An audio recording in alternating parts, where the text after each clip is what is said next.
La parole est d'abord à Dominique Yélémoès. Madame la maire. Madame la maire, mes chers collègues, les 5 projets soutenus dans cette délibération concernent à des titres divers des questions essentielles pour l'égalité femmes-hommes. Cette délibération illustre donc bien l'approche intégrée et pluridisciplinaire qui caractérise l'action de la ville en la matière. Tout d'abord, la place des femmes dans la création et la culture, avec le festival Les Femmes s'en mêlent, qui offre depuis 1997 une vitrine unique aux femmes qui créent dans les musiques actuelles.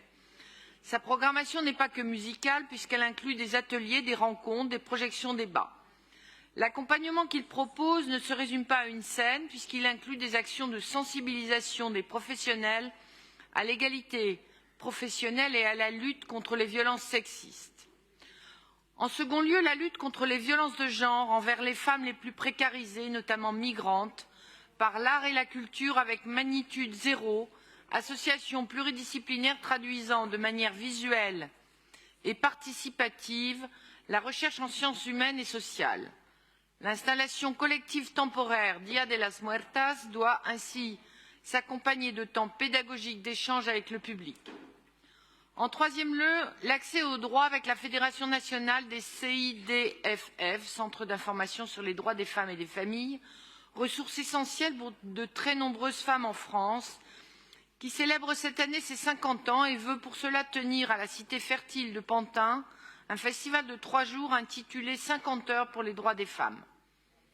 En quatrième lieu, la mise à l'abri et l'accompagnement des femmes victimes de proxénétisme et de traite aux fins d'exploitation sexuelle, avec le foyer Georges Balland, l'association porte un dispositif expérimental d'accueil des victimes engagées dans une démarche judiciaire qui permet de les accompagner par rapport à la procédure et notamment à la déposition.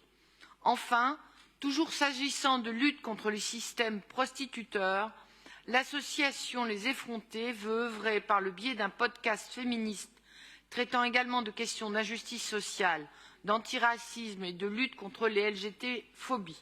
Pour tout cela, cette délibération nous permet de leur voter une subvention de 26 000 € qui se divise entre ces 5 projets.